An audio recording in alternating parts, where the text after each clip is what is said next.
Many people argue that municipal elections are the most important because decisions made at the city level most directly impact our lives and shape our sense of community. Clean our air and water are, and how we grow up and grow old. We've convened these discussions to learn how our candidates for mayor think about these and many other topics. The first question is going to come to you from the audience off a note card. Someone wants to know something that I think a lot of us want to know. What is the biggest thing that you've learned about yourself throughout your first term as mayor? Oh, that's a great question. That's a hard question to answer. I think one of the things that I said at my state of this, when I first got sworn in the first day, I think I've become a better listener. You know, when you're the mayor, you have to go around the city of Boston, you have to listen to people. It's not all about telling people what you think is right or wrong. It's about listening, and I think if you listen well and your administration listens well, you can do a lot of good things for the city of Boston, and we've learned it in so many different issues, which we'll talk about today, about how we move forward. But I think listening is probably one of the best things that I've learned, I guess I knew about myself, but I really had to master it. What is a top priority for you going into your re-election? What do you want to accomplish that you did not accomplish in your first term? Well, I think the first term, we really used it as a roadmap to the future for all Bostonians. And you know, we did a lot of planning. We have the Imagine Boston 2030 plan. We have the Climate Ready plan, the Arts and Culture plan, the Transportation plan. So we've done a lot of planning moving forward. I think that in the next 4 years, it's continuing the work that we've already done. Whether that's continuing to create low and middle income family housing, whether that's continuing to improve the quality of our schools in the city of Boston, whether that's looking at the infrastructure of our city when it comes to bikes and pedestrians and making sure that our Vision Zero policy is truly carried out where we have safe streets. On our public safety side, continue the diversity of the police department that we've done and continue the work with the police department as far as building up relationships in the community. So I think that we've laid the foundation down for an awful lot, and now it's about how do you continue that work moving forward. And I think that, you know, we have some great people working in the city, and we have some great folks working with us in the city in order to do things like that. So let me ask you if I can, Mr. Mayor.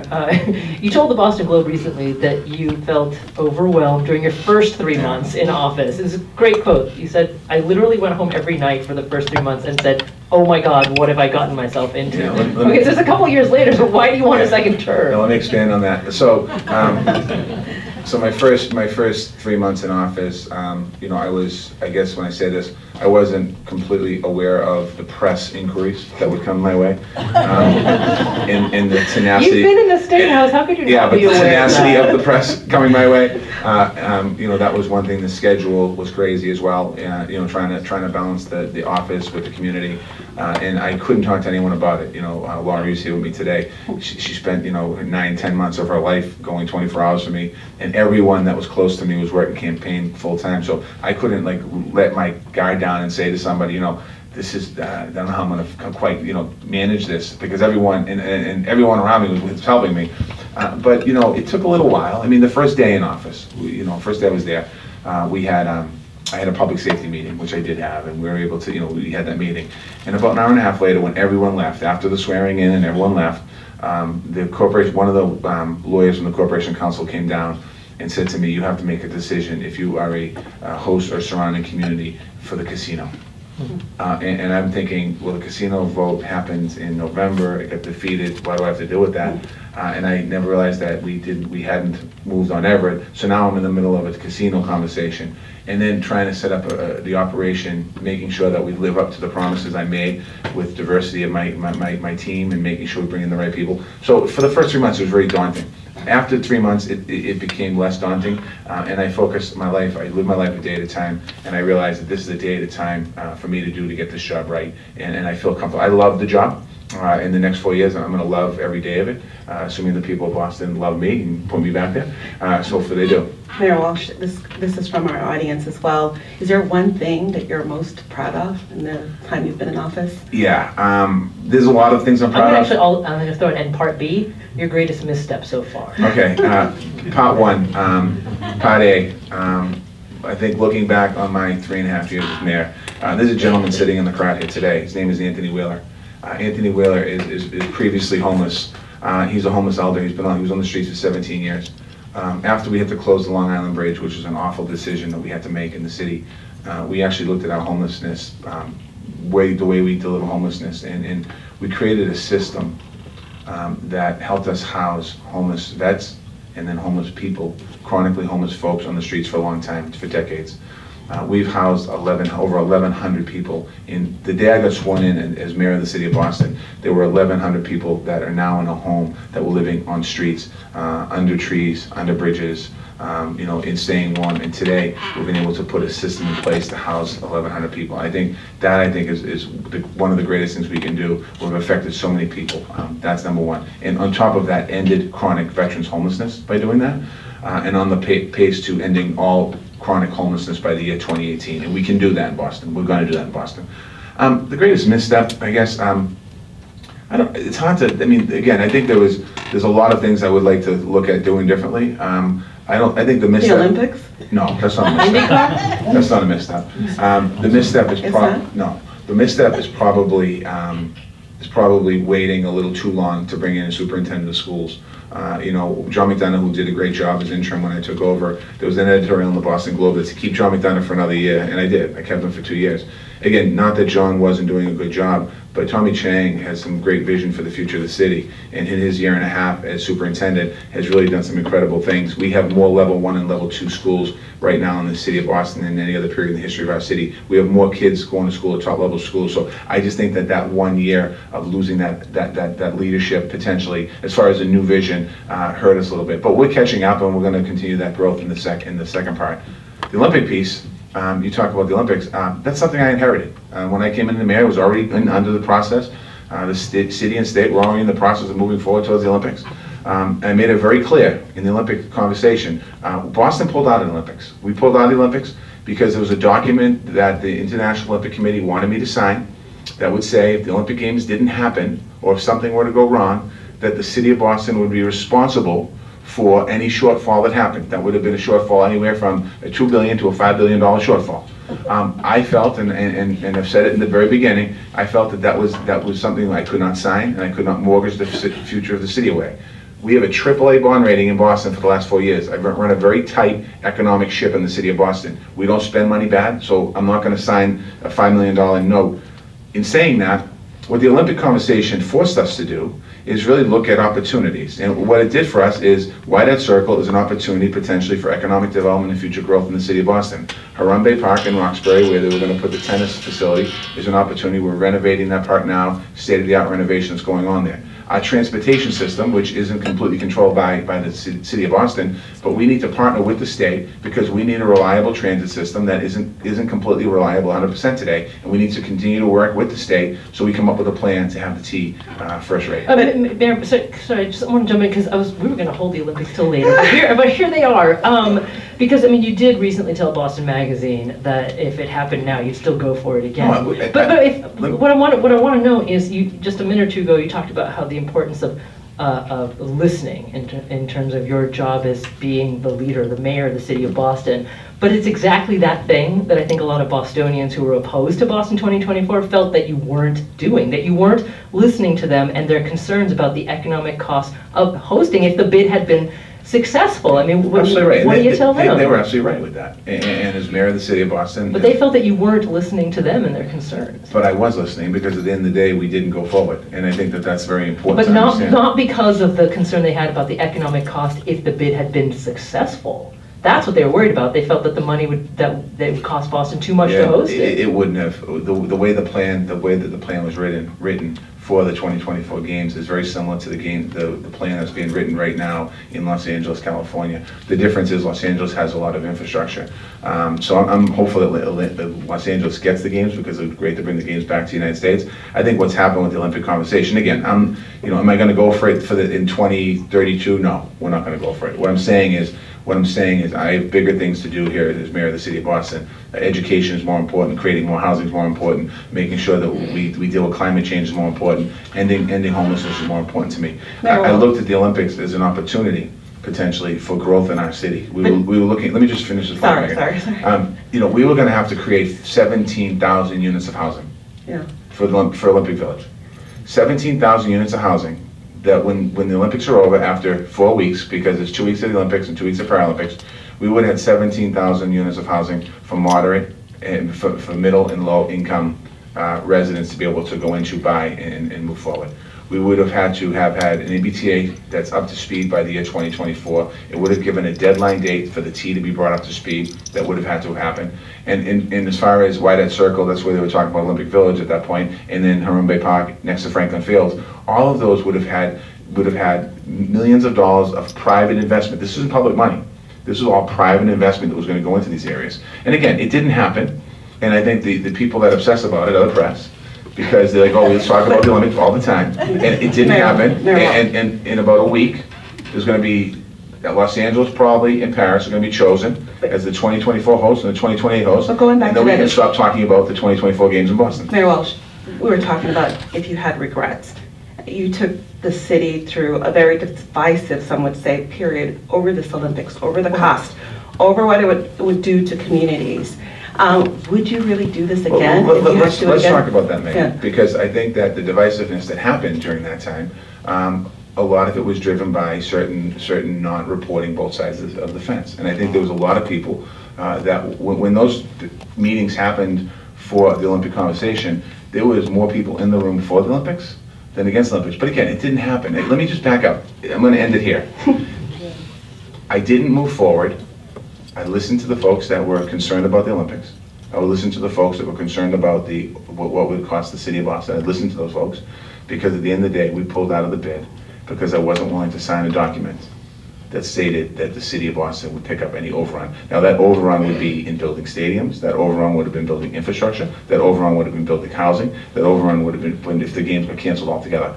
So we did not move forward on it, and it was Marty Walsh, the mayor of Boston, that pulled the plug on that. So I know you want to move forward, and we do too, but again, I keep coming back to the question of leadership. So let me just rephrase what I was wondering a little bit.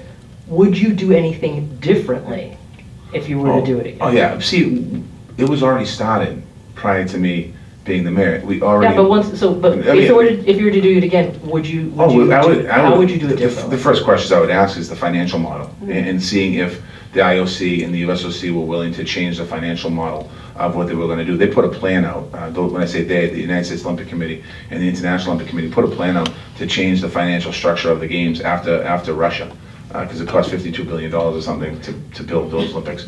So this model was a downgraded model that they were talking about. I would have had those conversations long before we even put an application in the very beginning. Yeah. When I became the mayor, the application was in. It was already filed. It was moving forward. But wouldn't you acknowledge then that you could have focused more on your education priorities? For instance, if you weren't so focused on the Olympics, or you'd be able to do some of the things that you had on your list to do. Let me tell you how much time I focused on the Olympics. When you're the mayor of the city of Boston, you don't have the luxury of spending a lot of time focusing on issues like the Olympics. You have to spend a lot of time focusing on any issue that comes in front of you.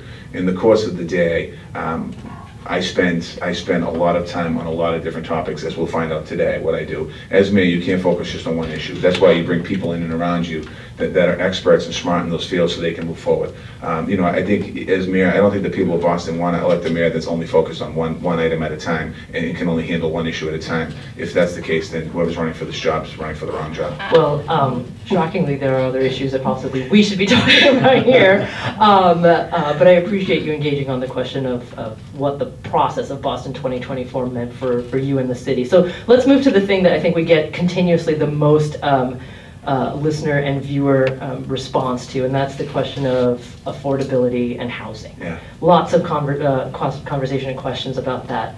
Now, your administration has facilitated the construction of more than 13,000 units in the past 3 years in 19. Boston.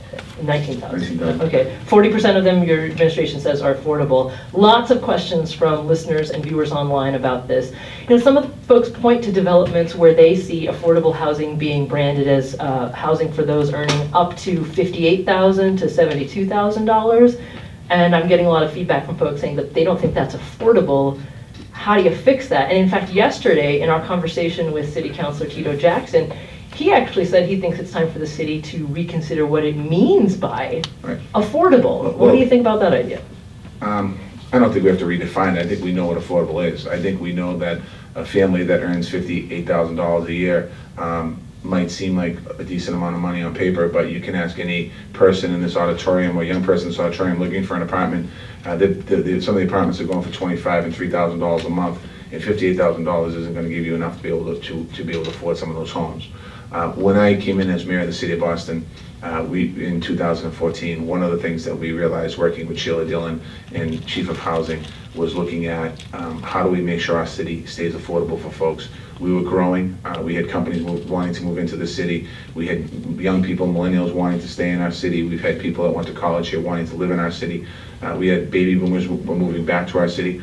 So we launched a housing plan to look at different areas of housing. And one was creating the 53,000 units of new housing by the year 2030. That plan was about working with our college and universities to build on-campus housing to free up housing stock in neighborhoods such as Alston and Brighton, parts of Dorchester, Mission Hill, areas where some of those neighborhoods are being overrun by students, and the people that own those homes are raising rents in those areas, charging students $1,000 a month, where there was 4 and 5 and 6 students living in an apartment, and that was $6,000 a month, where that prices families out of neighborhoods, and we've seen it over. This has been going on for decades in those neighborhoods.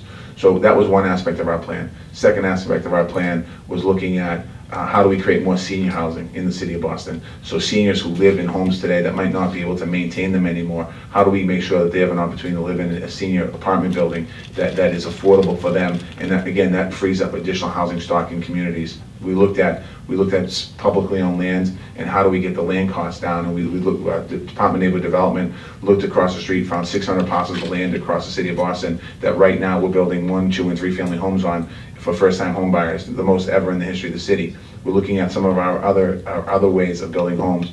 I brought in the business community, the inclusionary development, and we talked to them. They were building 13% of affordable off-site or on-site, and we changed that to 18%. And since we've changed that model, and I want to say early 2015, we've raised over $71 million in money that's gone into low-income housing and mostly low-income housing. The Community Preservation Act in 2001, the city of Boston went for it. That was a tax, 1% surcharge on all the homeowners in the city of Boston. In 2001, the city council and the mayor went for it. They didn't get it. They lost at the ballot box. In last year, 2016, we did the same thing, and it passed. 70% of the Boston residents supported that, where we're going to have $20 additional million a year that's going to go into affordable housing, open space, and historic preservation. So when you think about the investments that the administration that I have is made, we've made $100 million of investments in housing. Now, how are you defining housing, Mayor? I mean, how are you defining affordability, Mayor? Affordable, low income, and moderate income. Low income is somebody who is either, whether if they're not working, they're on a Section 8 or some type of assistance. We're working in our Boston Housing Authority. We have one of the largest housing authorities, our largest in the Northeast, not including New York City, and we're having our low income families move in there. We're working with other low income providers. Also, families who earn anywhere from $0 to I think it's $0 to $40,000 in low income, and say $40 up to $100,000 in middle income. Those are all people we should be doing. I mean, if we don't work, and I don't agree with the premise that we shouldn't focus on somebody making $58,000 a year, because if we don't focus on somebody making $58,000 a year, before you know it, they fall into, we want people to increase their wealth, not lose their wealth, and if they're spending all of their wealth in housing, then they're not going to have ability to be able to live and put food on the table and do other things. So we not only have to work to lift up the people that have disadvantages, we also have to make sure our middle class stays a middle class. Well, so to that point, actually, we have a question from a listener, Cameron. Cameron sent us this question: when will you be building fewer luxury high-rises and stabilize rents specifically to keep the middle class within city limits? We actually have stabilized rents. Last year we made an announcement that our rents in Boston stabilized by 4% because of our housing stock. As a city like Boston, it goes back to the question of the Olympics. We have to be able to do both. We have to be able to walk and chew gum, if you will, at the same time. We can't just say, okay, we're going to stop building high-end housing and just build low-income housing. We're going to continue to build the housing in the city of Boston, continue to press where we can to get additional revenue into making sure that we want to continue to build moderate, low-income housing all over the city of Boston, because we want to continue to look at it. And it's not just housing. let's be honest, let's go take a step back. We created the Office of Economic Development. We can provide a house for somebody, but if they don't have a job, then they're even at a bigger disadvantage. So we're working on creating more opportunities for jobs as well, and trying to bring in some jobs here that have different types of skill sets so that we can get our people back working in the city of Boston. Our unemployment rate's pretty low, but in certain parts of our city, our unemployment rate could be as high as 9%. So we have to, and the reason why it's 9% is because people don't have the skills for some of the jobs that are out on the market. And we have to work to, if we want to lift people up, it's about lifting everyone up at the same time. That's what we have to do. Mayor Walsh, your campaign sent out literature that says that during your administration you created 60,000 jobs. Yeah. Is that accurate? Yeah, 60,000 jobs. Are these all City Hall jobs? Are these all private sector jobs? What's the link to City Hall? I mean, City Hall is only, there's 18,000 city employees work for the city. We don't have, beyond that. Well, how did you create these 60,000? Working, bringing companies into the city of Boston. All the tech companies, all the new companies. Our Office of Economic Development has attracted all kinds of companies. We have Reebok that's moving into the city of Boston. We have ASIC moving into the city of Boston. We have General Electric that's moving into the city of Boston. We just announced the other day that Amazon's moving into the city of Boston. We have tons of tech companies that have come into the city that are making investments here in the city of Boston, staying here. We have other companies that are growing in the city of Boston. In the time that since 2014 to today, 60,000 new jobs have been created in the city of Boston. And you had something to do with that? Your administration? Well, I mean, of course we did. I mean, we're making a culture here that people want to be here in the city of Boston. Well, so if they left, we'd be saying you chased them out, probably. Well, underlying the question about housing and jobs is the bigger sort of issue that ties it all together, which is inequality in Boston. And your own report, Imagine Boston 2030, had some pretty stark numbers in it, right? And just I said them yesterday, but they bear repeating today. That the median net worth for white Bostonians is $247,500. $3,000 for some Hispanics, and just $8 for black families. Yeah, I mean, it's awful. So beyond the question of housing, I mean, we could also spend a whole hour talking about housing, but really, what more can you do? What more are you going to do to close these gaps? I mean, again, I've been mayor for 3.5 years. This gap has grown prior to me becoming mayor. It's not something that you can solve in 3 years. It's probably going to take realistically a decade to actually make some real input into closing some of those gaps. We've done a lot of different programming that we have in the city of Boston. We have job training program that we've worked on with programs like Building Pathways and Operation Exit, strengthening those pathways into the building trades. We opened the Roxbury Innovation Lab over in the Bolin building. That was something that some people were kind of questioning, why would we open an innovation lab in the Bolin building? Well, if it's good enough for the South Boston waterfront, it's good enough for the downtown area, it's good enough for the Roxbury community to have an innovation lab there. And again, young people going in there with ideas. We're working on strengthening our free community. We put together a program for free community college that any Boston school, any graduate from Boston Public Schools that has a 2.0 GPA can sign up for Roxbury Community College, Bunker Hill Community College, or Mass Bay Community College and go to school for free. That includes fees. And if they can get a 3.0 GPA while they're in school, they have to graduate in 3 years, they keep that get that GPA up to 3.0. We're working with institutions like University of Massachusetts, like Boston University, to allow them the opportunity to go on to further education with less debt than what some of the students have put up with today. So the answer is job training program. The answer is education. The issue of inequality, income inequality, is not a simple solution. This is a nationwide problem. Certainly it's one that people are struggling with, but when I look at us in Boston, what we're doing is we're laying down a lot of great foundation. Those 8,000, nearly 9,000 units of moderate and low-income family housing, that's a big step. That's the most in the history of our city. Making sure that we're bringing more jobs to the city of Boston, and making sure that we're spreading those jobs around is the first time or the lowest in a long time in the history of our city. Having free community college has never been offered in the city of Boston, and what you're seeing now is the state has picked us up after this, and they're working towards this. I grew up in a 3-family house. My mother and father come from Ireland. You know, when I moved into my house in Taft Street, my mother, and everyone knows the story, we moved in the same day. My father was renting it. He had a chance to buy it. I think he bought it in 1968. He paid $17,000 for my house. My father was an Irishman from Ireland. He was a laborer. He got dirty every single day. He went to work every single day. We didn't grow up rich.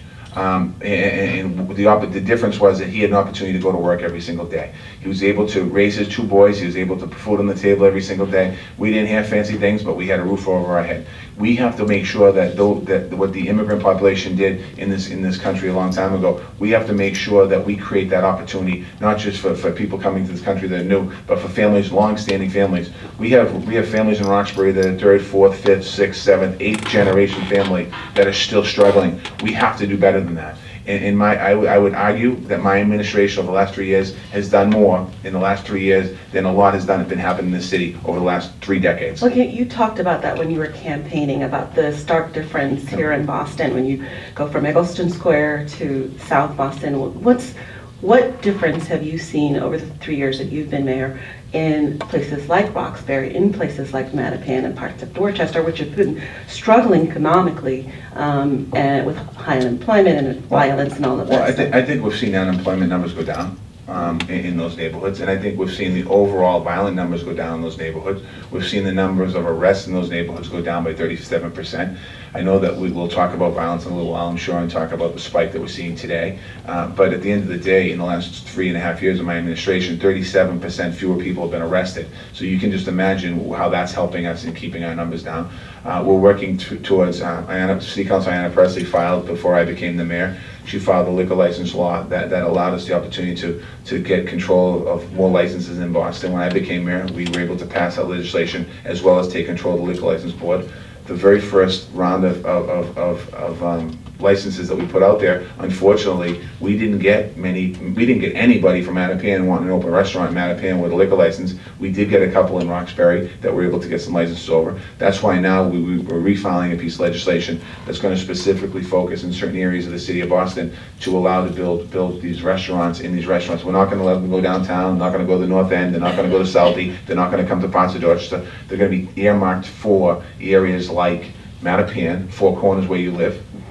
I grew up there. Other areas that are important, and we have to help to continue to build wealth and can help businesses continue to build wealth. We've also, through our small business opportunity, we've created the Office of Small Business under John Barros' shop, and in that shop we're helping build wealth there, helping people be able to start businesses. We changed the way that we do contracts in the city of Boston. We did executive order to make sure that people of color, women, and veterans have access to contracts. When I became mayor, that number was dismally low. That was I think it was at under 1%. And today it's about over 1%, but we have to continue to encourage helping people build their wealth. So I want to move on to education here in just a second, but given what you just said, a listener sent us this question. It's more of an invitation to you, actually. Lorraine Wheeler wants to know, Mayor Walsh, can you tour Blue Hill Avenue with me? She says, worn out retail, missing buildings, and absentee owners. Despite hot economy, we can't even get a coffee shop. Maybe she would be glad to hear what you just said. No, Lorraine, would you absolutely, tour Lorraine, I've been out Blue Hill Ave Ave tons of times. I mean, I absolutely will meet you out there anytime. You call my office tomorrow, 635-3151, and I will get out to Blue Hill Ave with you. It will not be my first time out there. There's some major investments being made in Blue Hill Ave right now. We're working with the city and the state and doing some streetscape out there. We're working to make sure that we keep the Blue Hill Ave clean. We have a Main Street district out there that's robust. Yes, Blue Hill Ave and Mattapan need some assistance, but it's also on the verge of, we've had more interest in Mattapan in the last year and a half than we have previously to that. So that's exciting to hear, and we're going to continue to work with the elected officials. Your elected officials out there, Danny Cullinane and Russell Holmes and Timmy McCarthy and Linda Dosinafori, they're all, and Andrea Campbell, they're all working extremely hard to make sure we bring services and things. But I absolutely will call the office, and I will absolutely love to work with you. You talked about liquor license reform and how it's key to bringing vitality to some neighborhoods, but Mattapan has struggled with this. There's no restaurant right now that serves alcohol. I said that. I know. Making that point again. What are you doing to Well, I mean, again, it's about getting people to come in. I mean, you can't just drop a liquor license in there and say, okay, now we have a restaurant there, go in there. You need to get people interested in opening and businesses that want to. There's been some businesses in Mattapan that we approached them to see if they wanted a liquor license or a beer and wine license, and most of them said they don't want to deal with it. They don't want to deal with it. I don't know, you have to ask them. But again, it's a special, unique, we have to get the first couple in there. I mean, I'll give you an example. In Dorchester, Ashmont Station, Ashmont area, the Ashmont Grill came into that area probably 15 years ago. It took literally about 14 years for our second restaurant to open, and the second restaurant was Tableau, which was Chris Douglas who opened that restaurant. And what we have to do is continue to build supports, and we've been doing that in the last 3 years by giving our main streets additional money, additional resources, and additional supports to help them beef it up. I mean, Mattapan is a Main Street district, so not only is it just a business district, it's a Main Street district, which that means that there's more help going into that area, and we've been assisting them, the Main Street district, to help them encourage businesses to come into those neighborhoods. I think people are tired of dollar stores. I think people are tired of those stores in the neighborhoods. I hear it about Roxbury, I hear it about Dudley, I hear it about Carbon Square. People want to see some other businesses coming in. You know, pharmacies, God love them for being in there. They come in, they fix it up nice, but we need to bring some other businesses in. We have some great businesses in Grove Hall, small startup business. We have some great businesses in Eggleston Square with clotheslines and shopping businesses. And we also need to encourage people that live in those neighborhoods to shop in your business district, because you can't start a business district if people aren't going there. And we try to encourage that at Christmas time and throughout the year. Buy gifts in your local business district. Don't go to the mall.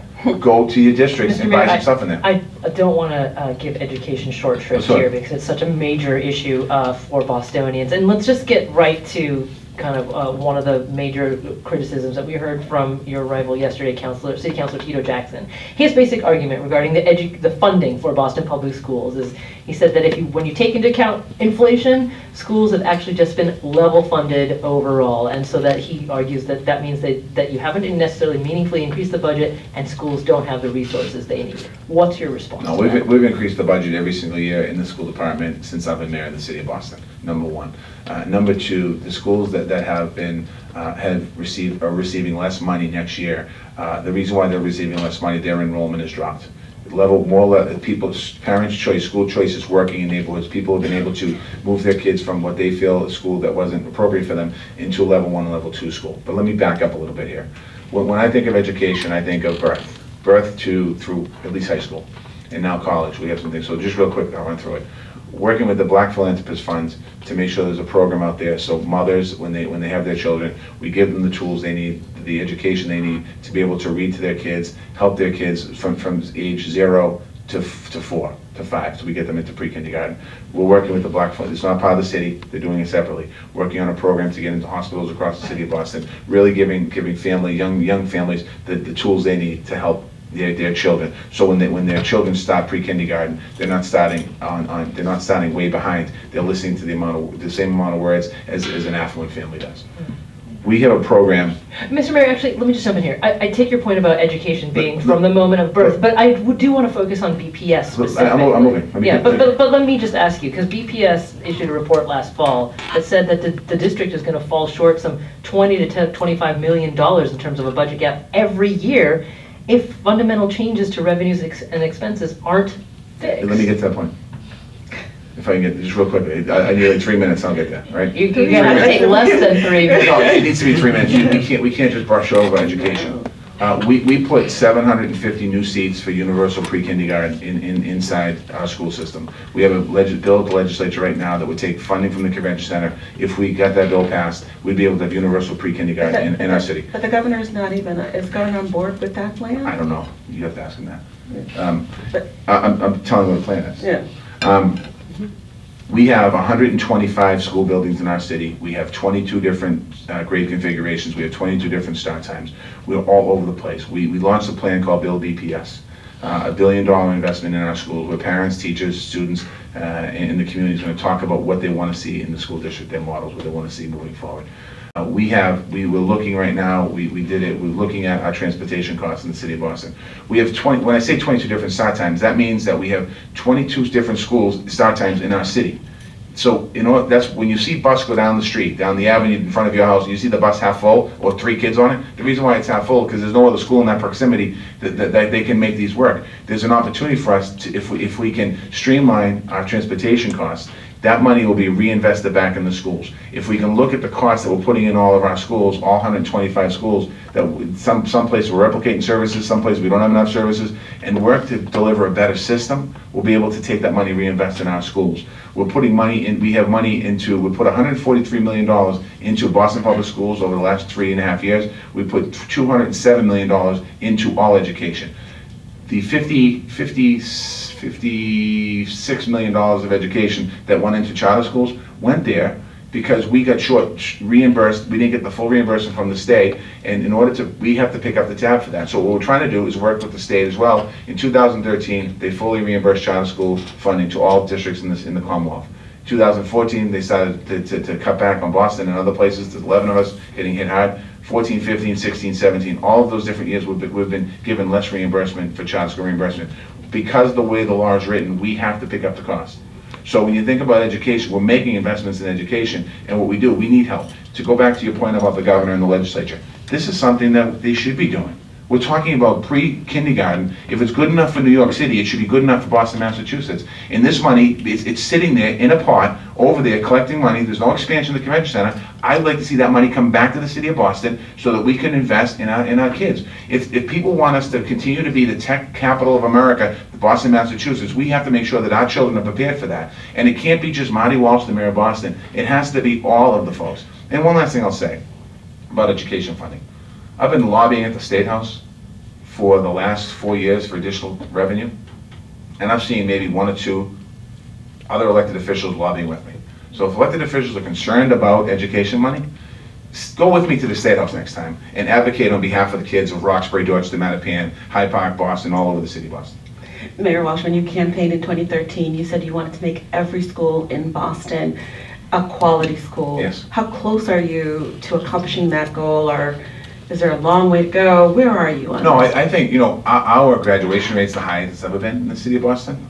And certainly in this year, going into fiscal year 2017-18, we'll have 26,000 kids, elementary kids and junior high, I guess you will, more of them going into level 1 and level 2 schools than level 3 schools. So we're seeing a lot better quality of education around our kids. We also are extending the day for 26,000 of our kids. When I ran for mayor, we talked about the shortest school day in the country, or one of the shortest school days in the country. We no longer have the shortest school day in the country. We have all of our schools will be expanded into longer days next year. When I say next year, in September. So we're going to have more education time for our kids in the classroom. And we also have a program going on this summer called Fifth Quarter, with over 10,000 kids are learning and also going to summer camp. So our kids don't lose their education that's happened. They're going to go back to school in September, having gone through this program and staying ahead of the game, so they don't take that first few weeks of catching up on what information they've lost. So should we talk about public safety Sure. a little bit before we run out of too much time? Because Mayor Walsh, you mentioned it a little bit earlier, that crime overall in Boston is at a 20-year, roughly 2-decade low, but homicides are up slightly. 26 homicides as of the 16th of July compared to 23 this time last year. I mean, I just wonder what can be done, what more should be done. Well, let me just say, you know, when I look at the numbers of homicides, and we were able to tell a story, okay, we're only 3 over last year. With 26 homicides, 26 mothers lost their kids. And if you 27 yesterday with the whatever the number, 27. with the Mission Hill. Yeah, Right. the number I gave was as of the middle of July. Right, 27. All right, 27 mothers have lost their kid. 27 mothers, children have been involved in a homicide. So 54, in this case more than 54, but a lot of family devastation there. You know, 1 is too many. Our goal is 0. And you know, I start my morning every single morning, Monday through Sunday, talking to Commissioner Evans. Every day he's the first person I speak to. We talk about what happened the night before. We talk about a plan for the day. We talk about what's going on in our city. We talk about the violence. We talk about the guns. We talk about the kids. We talk about the programs. We talk about everything you can mentally talk about, because it's something that we obsess about. That's the one thing that takes up most of my time, is the public safety. In May of this year, May 23rd, we had a meeting with the community, with organizers, with clergy, with different nonprofits out there, and we talked about a summer strategy plan, and we implemented it, and we went out there talking about it. You know, summer was moving along fairly peacefully, and then July 4th week came. And we had an uptick in violence, and it appears that since that time, it's gotten a little bit quieter, although, you know, two days ago, we lost a great member of the community in Mission Hill, a business owner who was apparently being robbed. fought off a bit, and he got shot and killed by 3 cowards who came into the city to kill him and rob him. Hard-working man. He was recognized by the Mission Hill business community. So in saying all this, you know, this is one of the parts of the job that keeps me awake at night. It's the only thing that keeps me awake at night. The Olympics doesn't keep me awake at night. IndyCar doesn't keep me awake at night. This keeps me awake at night because I feel it's my responsibility to make sure people in our city is safe. Part of that's through education, part of that's through creation jobs. So what we try to do is working extremely hard on community policing, on creating programming. A lot of the job training program that we have in the city is out there to get young people off the street. Operation Exit is a program I started with the building trades. We have I think about 60 graduates so far that have gone through that program. Not one of those young people, they all have quarries, they all have long records, they all, if you look at them on paper, say, oh my God, not one of those young people have reoffended yet. We have to take programs like that and expand them even more. We have to make sure we continue our Office of Financial Empowerment. We have to continue to work with our Boys and Girls Clubs. I mean, I love seeing the number of arrests down by 35%, but you know, more has to be done. The issue of guns. Mayor Walsh, can I interrupt you for 1 second? 1 second, Meg, please. The issue of guns is a nationwide problem. We've held 3 gun summits as mayor of the city of Boston, first time in the history of us doing that. We are getting guns coming into the city from the north. We're getting guns coming into the city from the south. We're getting guns coming into the city from the west. We're working hard to get these guns off the street. We have to stop the flow of guns into these streets.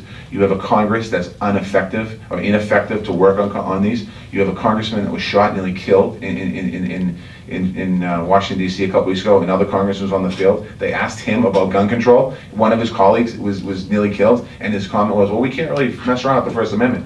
We have young people in America, and most of those young people are black and brown boys, are killing each other. This is a national public health crisis that needs to be addressed on a bigger scale. Yeah, I was going to say your opponent has made the shooting closing rate an issue in his campaign, saying that it's not enough. It's not. You talked about the homicide closing rate. I'm more concerned about closing, not having shootings in the street than closing the shooting rate. I think it's more important for us to get the guns off the street and focus on getting all those guns off the street. That's the important piece here. But are you satisfied with the 15%? Of course not. Yeah. How would I be satisfied with that?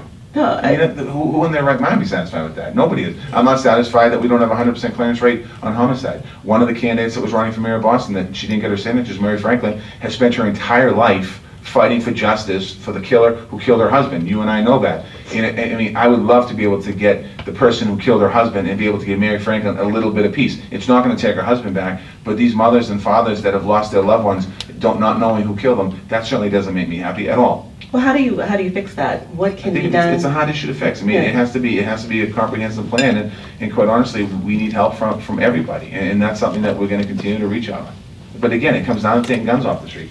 You know, the week that President Trump was writing executive orders on immigrants and Muslims and banning Muslims and all the things he was doing in Washington, no one paid attention. But he undid an executive order that President Obama did on national background checks. And all that background check that President Obama did was forced that anyone who's buying a gun in America would have to wait 72 hours to get their gun so that the business could do a background check. Now, they might not get it done, but if they didn't get it done, the gun will be sold. He reverted that. He reverted that. That was helping us a little bit. That wasn't the answer to all. But we're not talking about stopping selling guns. We're doing a background check so people with mental illness and people just aren't buying them by the truckloads and driving them down the highway and driving into Roxbury, Dorchester, Mattapan, and streets of Boston and dumping them in the streets. We got to stop that. But just one follow-up on what Megan was asking about the closing rates. I mean, specifically, the arrest rate for non-fatal shootings is 16%-ish, and as you know, Commissioner Evans says he thinks the department can do better. No, we can't. But, so it's very difficult. I mean, what should the department specifically be doing to improve the rate? I think it's a difficult balance because what we need is help from people who understand who's doing these shootings, and people are afraid to talk about who are doing these shootings. But you know, for some people in the community, it sounds like you're heaping the responsibility on them. See, I love that. That's perfect. Thank you for doing that. Don't you think? No, Haven't people told you that? I'm glad you threw that. I asked you about the department, and you immediately answered and said, we need people out in the community I'm to talk to us. glad you brought that up, because that seems to be the quick answer. So if we're not That was my response to your answer. But if I'm not getting help, if we're not getting help from people, I'm not saying everyone, in the community, these guns are illegal. These guns are not traceable. These guns aren't necessarily, if we can trace these guns back to somebody, we don't know who they belong to because they're illegal in the street in the first place. So it's very difficult for the city to be able to do this. And at the end of the day, what we have to do is cut down on the guns in our city. Point taken, but what can the department do to... They do it every day. What improvements can the department make to convince the community that they are good faith partners in this so that more people do come forward? Oh, no, we build the relationship every day. It's not even about that. I mean, I think there are people that will come forward. I just think they're afraid to. It's not even about, and it's not even about wanting to come forward. I think people are just concerned about it. I mean, you know, again, it goes back to some of the work that we have to do. We're doubling down on our efforts in the street worker program to get more street workers in the streets, to find out what's going on in the neighborhoods. We're working with young people, trying to continue education for young people. This is not a simple solution. And quite honestly, the debate we should be spending, we just spent the last 4 minutes on this, we should be focused on what are we doing about the unsolved murders, because those are the ones that there's somebody else on the other side of that. How much money in this year's budget is for additional street workers? I'm not sure. I think we put on, I'm not sure what the exact number is. But you're going to hire more? No, we have street workers on the street now. Are you planning on hiring more, you said? No, I said we have, trying to get them into the streets doing more. To do more work, but not more street workers. Could I just ask one police question? Let me just say one more thing, just so everyone's clear here. When a young person or a person gets shot in the city of Boston and they're brought to the hospital, I don't know if you had to have a conversation with the police department or ask the victim themselves about who did the shooting. Oftentimes, they will not talk to the police department. So if you have somebody who's been shot that's unwilling to talk to the police department, it's very difficult for the police department, unless there's a camera in the area that might have caught the shooting, to be able to find out who did it. And I think that that's one of the questions that I would suggest that next time we're reporting, is you go to the hospital, you talk to a person who's been shot and ask them, who did this to you? And that you'll hear back. Again, a lot of it goes back to fear. We have more work to do in our city to reduce the violence. We have to continue to build relationships with the community. The community's gone through enough in a lot of ways. So what we want to do is make sure that people in the community feel comfortable and safe, that we're doing everything we can to make sure they live in a safe neighborhood. Do you think the city needs more police officers? Should we have more officers? I think at some point we have to look at attrition rates. I think we're in the process right now of just barely keeping the numbers that we have. Because we have a lot of officers retiring. I would like to see more specialized, not so much police officers, but also specialized public safety enforcement in our city. Not necessarily policing, more public safety, continuing to build relationships and continue to get information. Well, in the last couple minutes that we have, Mayor Walsh, I just want to switch back to politics for a moment here. Now, 2 of your aides are going to go on trial, accused of trying to extort union jobs from the Boston Calling Music Festival. It's a federal investigation, and several listeners and online viewers have submitted this question. Has Mayor Marty Walsh ever testified before a grand jury? This is an ongoing legal process, and I'm just going to let this play out in court. Don't you think the public has a right to know Again, whether or not their mayor testified before? Meg, you've asked me this question, I don't know how many times you've asked me this question. And I will keep asking. And my answer is going to be the same. This is a legal process, and we're going to let it play out. I'm proud of the work we've done in the city of Boston. I'm proud of the accomplishments we've done in the city of Boston.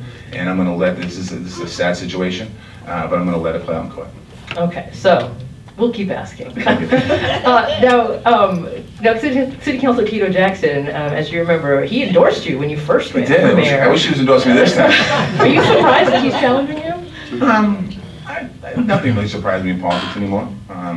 You know, I think Tito's ambitious. You know, certainly he's done a lot of great work in the city over the years. I mean, I was proud to have his endorsement in 2013. He was very big in the campaign, supporting me. Came on after the primary.